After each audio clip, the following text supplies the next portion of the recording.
नमस्कार बच्चों, कैसे आप सभी लोग। उम्मीद करता हूं कि आप सभी ठीक ठाक होंगे। मैं सुशील आप सभी का अपने परिवार एग्जाम जॉब एक्सपर्ट पर आप सभी का स्वागत करते हैं।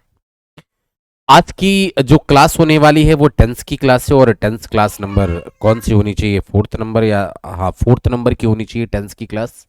और आज भी कुछ हम बेसिक क्वेश्चंस को समझेंगे और बेसिक क्वेश्चंस के अलावा जो हम लोग समझेंगे आगे वो कुछ बेहतरीन चीज समझेंगे और बेहतरीन चीजों को आपको समझाने की कोशिश करेंगे। उम्मीद करते हैं कि आज की क्लास में आप सभी को और भी बेहतर आनंद आएगा। अगेन आप सभी का स्वागत है एग्जाम जॉब एक्सपर्ट में। आपकी जीत हमारे साथ, आपकी जीत हमारे साथ, जिसमें हमारा एक टॉप रेटेड एप्लीकेशन है, top digital library, free digital library, alert area, jobs and entrance exams, जिसमें आप सभी को daily updates, books, online PDFs and any exam preparation app आप सभी को मिलता है। मतलब किसी भी एग्जाम की आप तैयारी करना चाह रहे हैं तो ये आप सभी के लिए प्लेटफॉर्म सफिशिएंट है। किसी भी एग्जाम की तैयारी करना चाह रहे हैं तो आप सभी के लिए मतलब वन मैन आर्मी इसे कहा जा सकता है। हर तरह के एग्जाम्स की तैयारी हम सभी करवाते हैं, वो भी फ्री ऑफ कॉस्ट। फ्री क्या है कि जीत की तरफ पहला कदम, और जिसमें free videos courses 50K plus hours of video content, my content, current affairs and fast doubt solving, की सारी चीजें इसमें इंक्लूड है, जिसमें आप सभी जाकर के देख सकते हैं। और हर तरह की तैयारी को करवाने के लिए हम लोग क्या होते हैं, तत्पर होते हैं एक विद्यार्थी को। आते हैं अपने कोर्सेस पर, और कोर्सेस की अगर मैं आपसे बात करना चाहूं तो आज हम जो पढ़ने वाले हैं वो टाइम और टेंस की क्लास नंबर फोर्थ नंबर की क्लास है। और टाइम एंड टेंस में फोर्थ नंबर में क्या हम सभी सीखने वाले हैं, तो पहले तो मैं आपको ये बता दूं कि टाइम एंड टेंस में फोर्थ नंबर में हम सभी ये सीखने वाले हैं टाइम एंड टेंस। अब ये बताना कि अभी तक मैंने आपको ये बात सिखा दी थी टाइम एंड टेंस में कि आपको इतना याद रखना पड़ेगा टाइम एंड टेंस में कि जो आपका टाइम एंड टेंस है, तो हमने क्या कहा था कि आपको इतना याद रखना पड़ेगा कि आपको टाइम एंड टेंस में कि जो आपका टाइम एंड टेंस है वो क्या है, कि आपका जो टाइम एंड टेंस है उसमें आपको ये याद रखना पड़ेगा कि जो आपका टाइम एंड टेंस है ये क्या होगा, ये क्या हुई। हाँ, कि जो आपका टाइम और टेंस है, अभी तक हमने आपको ये सिखाया था कि टाइम क्या है और टेंस क्या है। टाइम का मतलब वर्ब के मीनिंग से होता है, टेंस का मतलब वर्ब के फॉर्म से होता है। हेल्पिंग और मेन वर्ब लगाना सिखा दिया था, कैसे लगेगा हेल्पिंग वर्ब और मेन वर्ब। और इसके बाद मुझे ये चीज आप सभी को सिखानी थी कि आखिर जो आपका जो टेंस है उसमें हेल्पिंग और मेन वर्ब कैसे लगती है। बात को मैंने आपको सिखा दिया था कि हेल्पिंग वर्ब और मेन वर्ब ये कैसी लगती है, उसमें मैंने आपको सिखा दिया था कि हेल्पिंग वर्ब और मेन वर्ब, हाँ पानी पी लो, कि हेल्पिंग वर्ब और मेन वर्ब लगाने का क्या तरीका है और हेल्पिंग वर्ब और मेन वर्ब हम लोग कैसे लगाते हैं, ये बात मैंने आपको सिखा दिया था। फिर इसके साथ हमने आपको स्ट्रक्चर्स भी कुछ बताया कि स्ट्रक्चर्स के फॉर्मेट को भी हमने सिखाया आपको।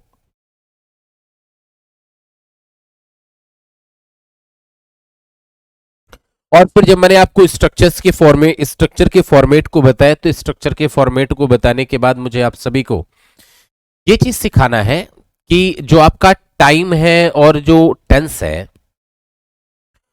वो मैंने आपको ये बताया कि एस, और कल की क्लास में हमने ये सिखा है कि एस और ईएस कैसे लगाते हैं, एस और ईएस लगाने का क्या तरीका है।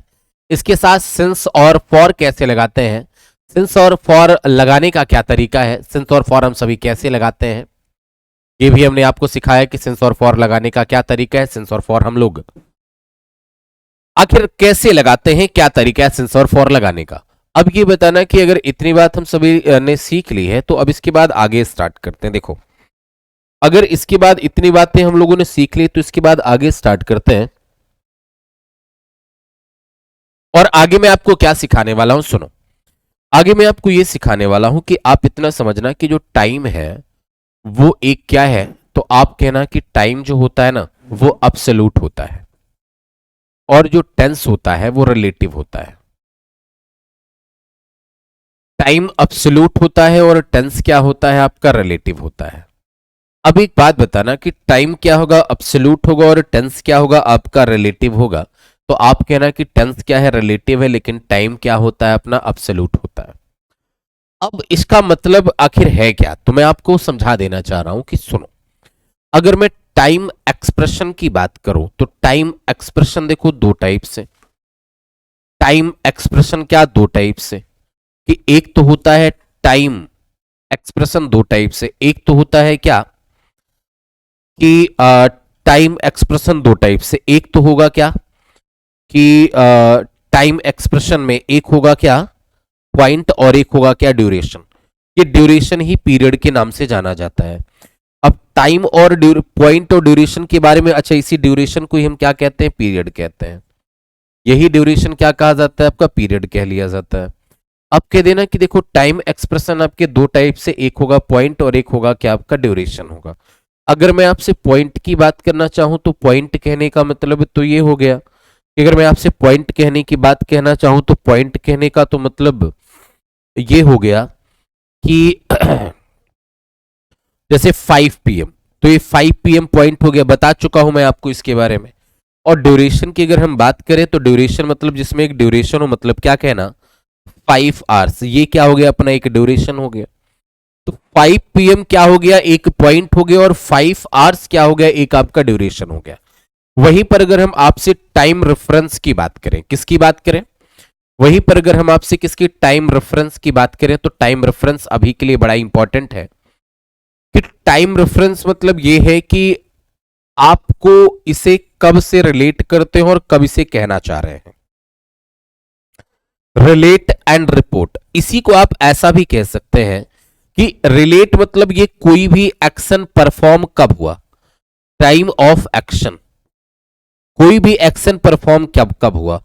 और उसके अलावा टाइम ऑफ रिपोर्टिंग क्या है कि उस एक्शन को आप रिपोर्ट कब कर सकते हैं। अब आप ये बताना कि ये जरूरत क्यों पड़ी, क्योंकि कई बार देखो कुछ टाइम ऐसे होते हैं जो फिक्स होते हैं, एस्टरडे है पास्ट होगा, टुमारो है फ्यूचर होगा। हमने कहा एस्टरडे है पास्ट होगा, टुमारो है फ्यूचर है, वो फिक्स होता है। लेकिन कई बार ऐसा होता है कि फिक्स नहीं होता है, कई बार ऐसा होता है कि फिक्स नहीं होता है। तो हमें जरूरत इसकी पड़ती है टाइम ऑफ एक्शन और क्या, टाइम ऑफ रिपोर्टिंग की आवश्यकता पड़ती है। जल्दी से आप इसे नोट कर डालो, फिर आगे चलते हैं हम लोग।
चलो कर लिया होगा आपने।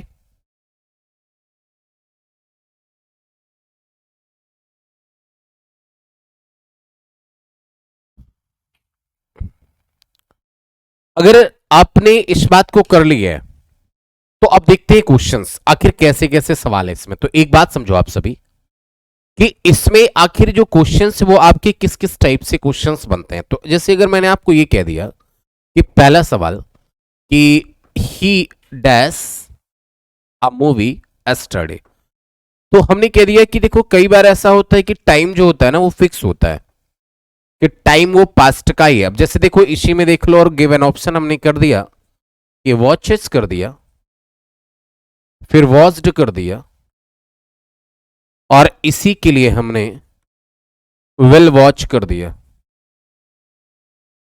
तो अब कहना कि टाइम ऐसा कई बार होता है कि टाइम फिक्स होता है कि टाइम ये क्या है, पास्ट का ही है। जो टाइम है वो पास्ट का है, तो टेंस क्या लगेगा, पास्ट का। बट ऐसा कई बार नहीं होता, जरूरत इसी वजह से मैं time of action and time of reporting की जरूरत पड़ती है। जैसे कैसे क्वेश्चन में, जैसे हमने कह दिया कि he dash the letter, he dash the letter at 2 p.m. he dash the letter at 2 p.m. अब एक बात बताना, और गिवन ऑप्शन हमने आपके लिए कर दिया क्या कि पोस्ट, बी ऑप्शन हमने कर दिया पोस्टेड, और सी ऑप्शन हमने कर दिया विल पोस्ट। अब क्या लगेगा, अब 2 पीएम से तो हमें समझ में आ ही नहीं रहा कि ये प्रेजेंट है कि पास्ट है कि फ्यूचर है, लेकिन टाइम है क्या इसमें, ये है। तब हम किसका उपयोग करें, time of action and time of reporting. मतलब पोस्ट करने का जो एक्शन का टाइम था वो 2 बजे था, तो मतलब टाइम ऑफ एक्शन क्या है, 2 पीएम है। तो अब आप ये बताना कि अगर कोई काम 2 बजे हुआ तो क्या उस काम को आप 2 बजे ही कह सकते हैं, बोलो नहीं। अगर कोई काम 2 बजे हुआ है तो या तो उसे हम 2 बजे से पहले कह सकते हैं या फिर हम 2 बजे को उसे बाद कह सकते हैं। मतलब ये है कि अगर मैं इसे मान लूं कि इसका जो रिपोर्टिंग टाइम था 1 पीएम था या फिर 3 पीएम था, तो मैंने एक एग्जैक्ट नंबर मान लिया। बाकी आप 2 बजे से अगर पहले 1 सेकंड पहले की बात करें तो भी वही होगा, और 1 की बात करें तो भी वही होगा, 1 पीएम की बात करें तो भी वही होगा। 2 बजे की अगर 1 सेकंड बात करें तो भी वही मतलब होगा, और 3 पीएम बात करें तो वही मतलब होगा। क्योंकि मुझे एग्जैक्ट नंबर बनाना था, इस वजह से मैंने एग्जैक्ट मान लिया है। त्रिशु नहीं, अगर मुझे एग्जैक्ट नंबर बनाना था तो मैंने क्या मान लिया, एग्जैक्ट नंबर मान लिया। बट मैंने केवल इतना किया है कि इसे एक क्या एग्जैक्ट नंबर मान लिया है, ताकि आप सभी चीजों को समझ पाए आसानी से। अब कहना कि अगर हम बात करें 1 पीएम और क्या 3 पीएम, तो 1 पीएम कहने का मतलब क्या हुआ कि ये टाइम ऑफ रिपोर्टिंग है। ये क्या हुआ, अपना टाइम ऑफ रिपोर्टिंग हुआ। और ये 3 पीएम क्या हुआ, अपना टाइम ऑफ रिपोर्टिंग हुआ। अगर टाइम ऑफ रिपोर्टिंग मैं इसे मान करके चल रहा हूं, अगर टाइम ऑफ रिपोर्टिंग मैं इसे मान के चल रहा हूं, तो आप कहना कि 1 पीएम अगर टाइम ऑफ रिपोर्टिंग मान के चलें तो 2 पीएम इसके लिए क्या होगा, फ्यूचर होगा। अगर ये फ्यूचर होगा मतलब उस केस में आंसर ये होगा। मतलब ये है कि अगर 1 पीएम को हम टाइम ऑफ रिपोर्टिंग मान करके चलें तो आंसर क्या होगा, विल पोस्ट होना चाहिए। आंसर क्या होगा, विल पोस्ट होना चाहिए। लेकिन अगर हम टाइम ऑफ रिपोर्टिंग को मान करके चलें क्या, 3 पीएम, तो 3 पीएम से 2 पीएम क्या होगा, पास्ट होगा। 3 पीएम से 2 पीएम क्या होगा, पास्ट होगा। अगर वो पास्ट होगा तो उस केस में अगर हमने 3 पीएम लिख दिया तो टाइम ऑफ रिपोर्टिंग क्या हो गई, 3 पीएम हो गई। और अगर टाइम ऑफ रिपोर्टिंग आपकी 3 पीएम हो गई तो ये क्या हो गया, आपका पास्ट हो गया। टाइम ऑफ रिपोर्टिंग अगर 3 पीएम हो गई तो ये आपका क्या हो गया, पास्ट हो गया। टाइम ऑफ रिपोर्टिंग अगर आपकी 3 पीएम हो गई तो 3 पीएम क्या हो गया, आपका पास्ट हो गया।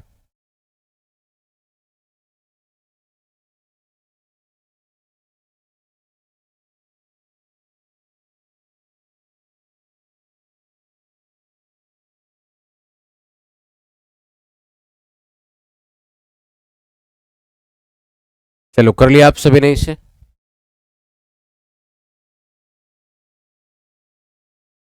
अगर आपने इस बात को कर लिया मेरे भाई, और इस बात को अगर आपने समझ लिया, तो भाई इससे अच्छी बात कुछ हो ही नहीं सकती।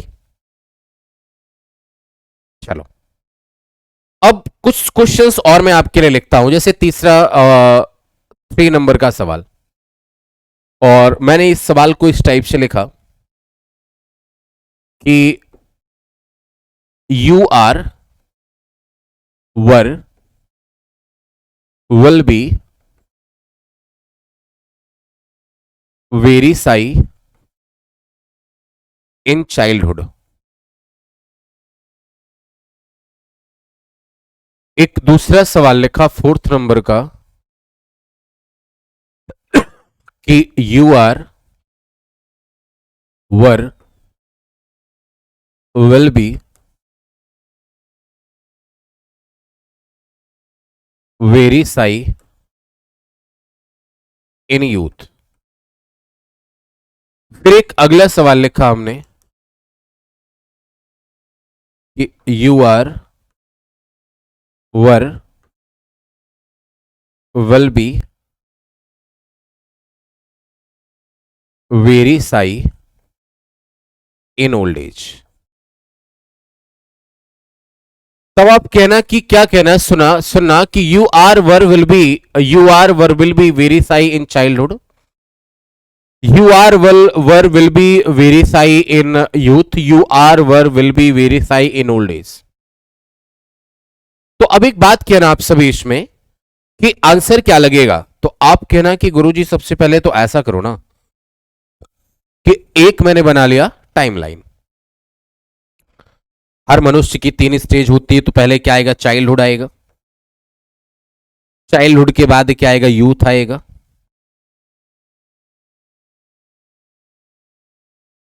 यूथ के बाद क्या आएगा, ओल्ड एज आएगा, और यूथ के बाद क्या आएगा, ओल्ड एज आएगा, और यूथ के बाद क्या आएगा, ओल्ड एज आएगा। अब कहना कि एक बात समझना, आप ये कहना कि अगर हम चाइल्डहुड की बात करें और यूथ की बात करें और ओल्ड एज की बात करें, तो एक बात बताना कि चाइल्डहुड को हम, हाँ ठीक है बैठ जाओ आप, कि हम चाइल्डहुड को आप कब रिप्रेजेंट कर पाएंगे, इस बात को समझना। तो एक बात बताना कि क्या हम, कोई अगर चाइल्डहुड में है तो चाइल्डहुड में रह करके ही हम चाइल्डहुड की बात कर सकते हैं, नहीं। इसकी बात या तो हम यूथ से चाइल्डहुड की बात करेंगे या तो ओल्ड एज से चाइल्डहुड की बात करेंगे। इन दोनों केसेस में, क्योंकि आप ऐसा मान के चलो कि अपना प्रेजेंट हुआ, ये फ्यूचर हुआ, ये पास्ट हुआ, इन दोनों केसेस में हम पीछे आ रहे हैं, हम पीछे आ रहे हैं इन दोनों केसेस में, तो ये क्या हुआ, अपना पास्ट हुआ। इन दोनों केसेस में हम क्या कर रहे हैं, पीछे आ रहे हैं, तो ये अपना क्या हुआ, पास्ट हुआ। अगर ये पास्ट हुआ, चाइल्डहुड अगर पास्ट हुआ, तो इसमें वर लगाओ, आर और विल भी नहीं होगा। फिर अगर हमने कह दिया कि अब मैं यूथ एज में हूं, तो क्या यूथ एज में ही रह करके आप यूथ की बात कर सकते हैं, नहीं। या तो आप इसे चाइल्डहुड से यूथ की बात करेंगे और या फिर ओल्ड एज से यूथ की बात करेंगे। अगर हम चाइल्डहुड से यूथ की बात करते हैं तो ये क्या हुआ, अपना फ्यूचर हुआ, ये क्या हुआ, फ्यूचर हुआ। चाइल्डहुड से यूथ की बात करें तो ये क्या हुआ, फ्यूचर हुआ। लेकिन ओल्ड एज से यूथ की बात करें तो पास्ट हुआ। मतलब इस केस में आंसर हो ये होगा, अगर हम चाइल्डहुड से यूथ की बात करें तो फ्यूचर, और ओल्ड एज से यूथ की बात करें तो पास्ट, वर और विल बी। बात क्लियर। आगे देखो, अगर मैं ओल्ड एज में रहकर के बात करूं तो क्या ओल्ड एज में रहकर के बात कर सकता हूं, नहीं। इसकी बात या तो अगर मैं चाइल्डहुड में हूं तो चाइल्डहुड से ओल्ड की बात, ओल्ड एज की बात करें तो फ्यूचर। अगर मैं यूथ से ओल्ड एज की बात करूं तो फ्यूचर। मतलब दोनों केस में क्या होगा, फ्यूचर होगा, यानी क्या लगेगा, केवल और केवल विल बी लगेगा। क्या लगेगा, केवल और केवल विल बी लगेगा, विल बी के अलावा कुछ और नहीं लगेगा। केवल और केवल क्या लगेगा, विल बी लगेगा, विल बी के अलावा कुछ और नहीं लगेगा। क्या क्लियर हो गया आप सभी का ये।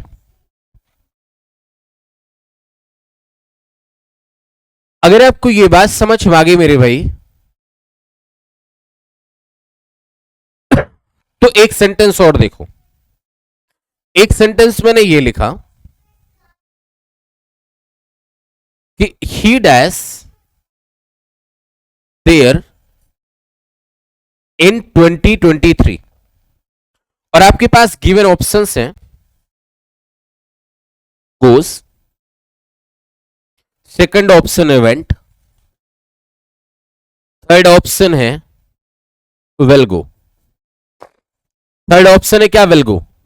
अब कहना क्या लगेगा, तो आप एक बात कहना, देखो अगर मैं 2023 की बात करूं तो मैं अभी हूं कहां पर, मैं अभी हूं कहां पर 2024 में हूं। तो आप ये बताना कि अगर मैं 2024 में हूं तो 2024 हमारे लिए क्या है, प्रेजेंट है। तो 2023 हमारे लिए क्या हो जाएगा, पास्ट हो जाएगा। और 2025 यानी 2025 क्या हो जाएगा हमारे लिए, फ्यूचर हो जाएगा। अब मैं आपको यही बताना चाह रहा हूं कि अगर मैं 2024 में रहकर के 2023 की बात करूं, 2024 में रहकर के 2023 की बात करूं, अगर मैं 2024 में हूं और बात किसकी कर रहा हूं, 2023 की बात कर रहा हूं, तब कहना कि ये 2024 में रहकर के पास्ट का टाइम हुआ, पास्ट टाइम हुआ। और पास्ट टाइम है तो टेंस क्या लगेगा, पास्ट लगेगा, मतलब केवल इसमें क्या लगेगा, वेंट लगेगा, वेंट के अलावा कुछ और नहीं लगेगा। केवल क्या लगेगा इसमें, वेंट लगेगा, वेंट के अलावा कुछ और नहीं लगेगा। क्या आपने इस बात को नोट कर डाली है, फिर नहीं।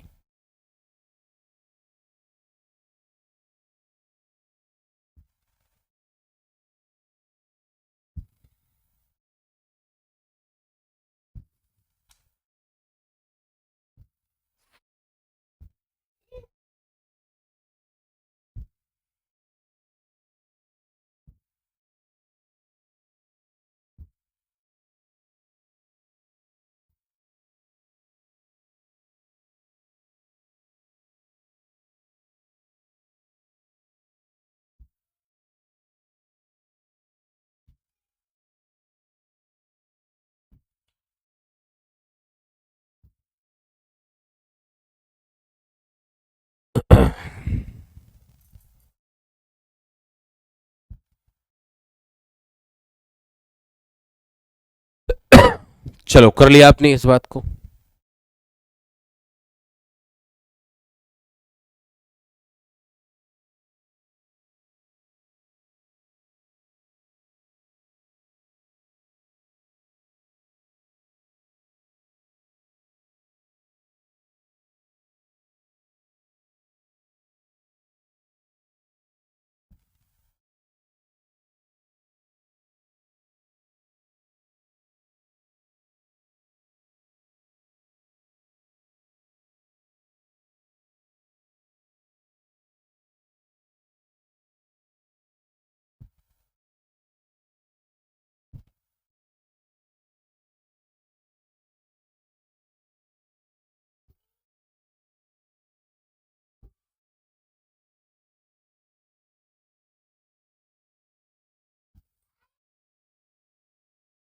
चलो कर लिया आप सभी ने इस बात को।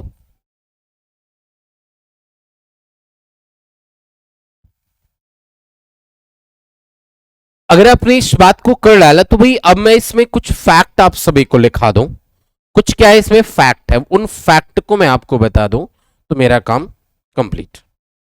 इसके बाद ये टेंस का जो बेसिक पार्ट है वो कंप्लीट हो जाएगा और कल से हम क्वेश्चंस करना इन पर स्टार्ट कर देंगे कि आखिर इनसे सवाल किस टाइप से बनते हैं और कैसे कैसे इनसे सवाल बनते हैं।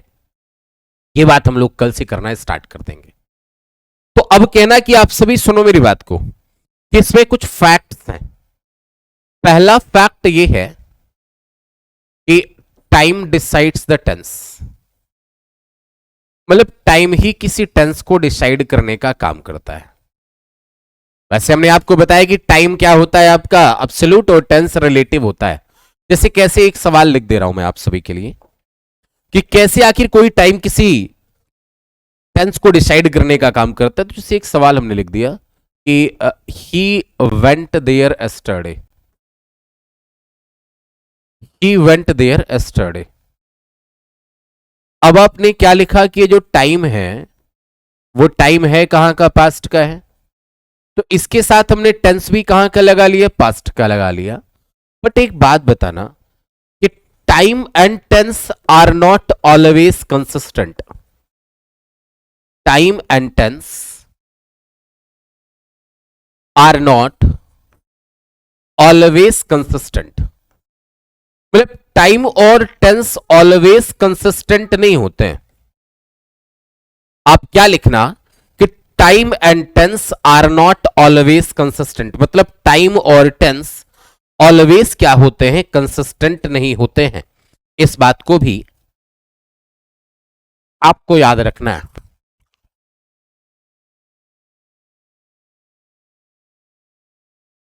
कि time and tense always consistent नहीं होते, मतलब कैसे?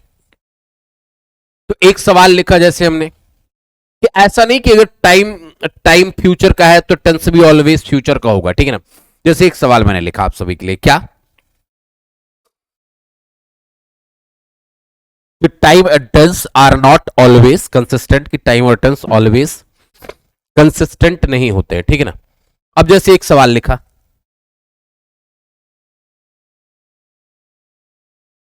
क्या लिखा हमने क्वेश्चन में, सुनो।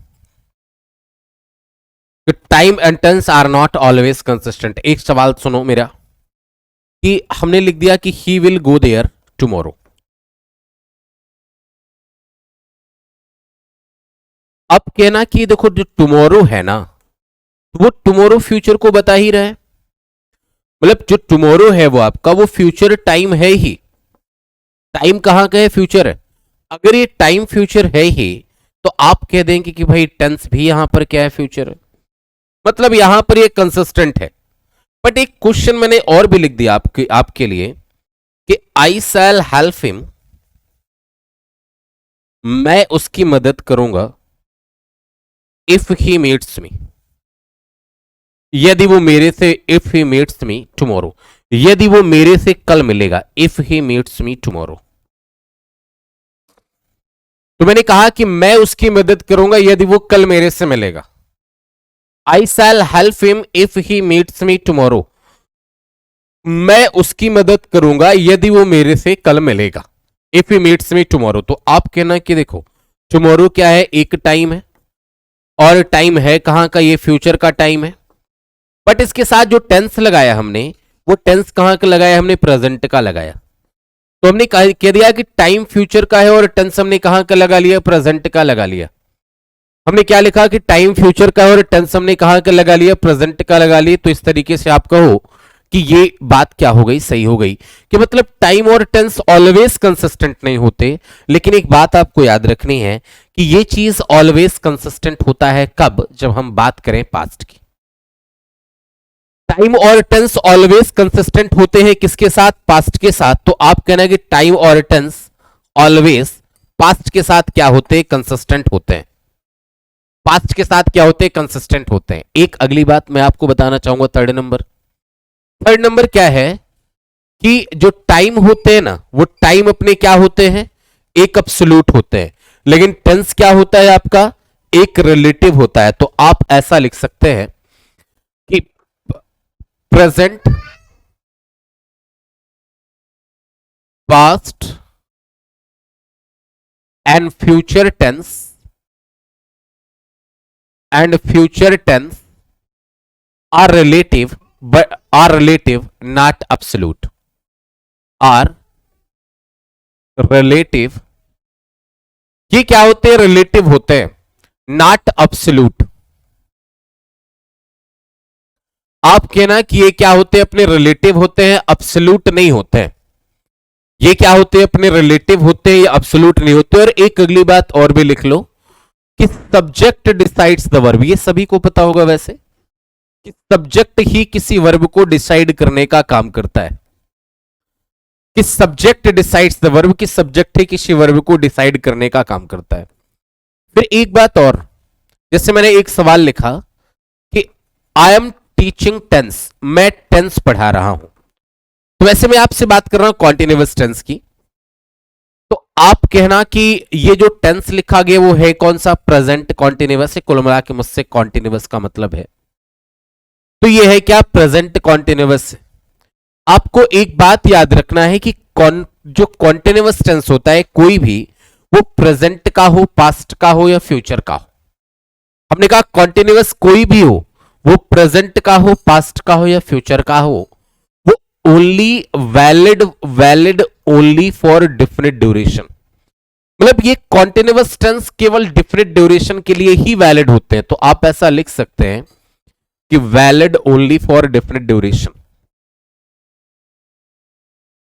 Valid only for different duration, मतलब ये केवल डिफरेंट ड्यूरेशन के लिए ही वैलिड होते हैं। आपको इस बात का याद रखना है कि valid only for different duration, कि आपको ये चीज याद रखना है कि जो कॉन्टिन्यूअस टेंस होता है ना, वो प्रेजेंट का हो पास्ट का हो या फ्यूचर का हो, वो केवल डिफरेंट ड्यूरेशन के लिए ही वैलिड होता है। आपको इस बात को याद रखना है, आपको इस बात को याद रखना है कि केवल डिफरेंट ड्यूरेशन के लिए ही वैलिड होता है। तो valid only for different duration, जैसे कैसे, अभी मैं आपको टेंस पढ़ा रहा हूं आज, तो क्या है, आज 29 फेब है, और और मैं आपको सपोज 5 to 6 PM पे पढ़ा रहा हूं, तो हमने कह दिया कि 29 फरवरी और 5 से 6 PM के बीच मैंने आपको पढ़ाया, तो मतलब ये क्या हुआ, एक डिफिनिट ड्यूरेशन की बात कर रखा है। ये क्या हुआ, एक डिफिनिट ड्यूरेशन की बात कर रखा है कि 5 से 6 के बीच में ही और 29 फरवरी को पढ़ा, ये उसी समय के लिए वैलिड होगा। ऐसा नहीं कि हमेशा के लिए वैलिड हो जाएगा, आप ये नहीं कह सकते कि हमेशा के लिए वैलिड हो जाएगा, आप ये नहीं कह सकते कि हमेशा के लिए वैलिड होगा। बात सभी को समझ में आ गया क्या? क्या सभी को ये बात समझ में आ गई, नहीं आ गई, जल्दी से बोलो बच्चों।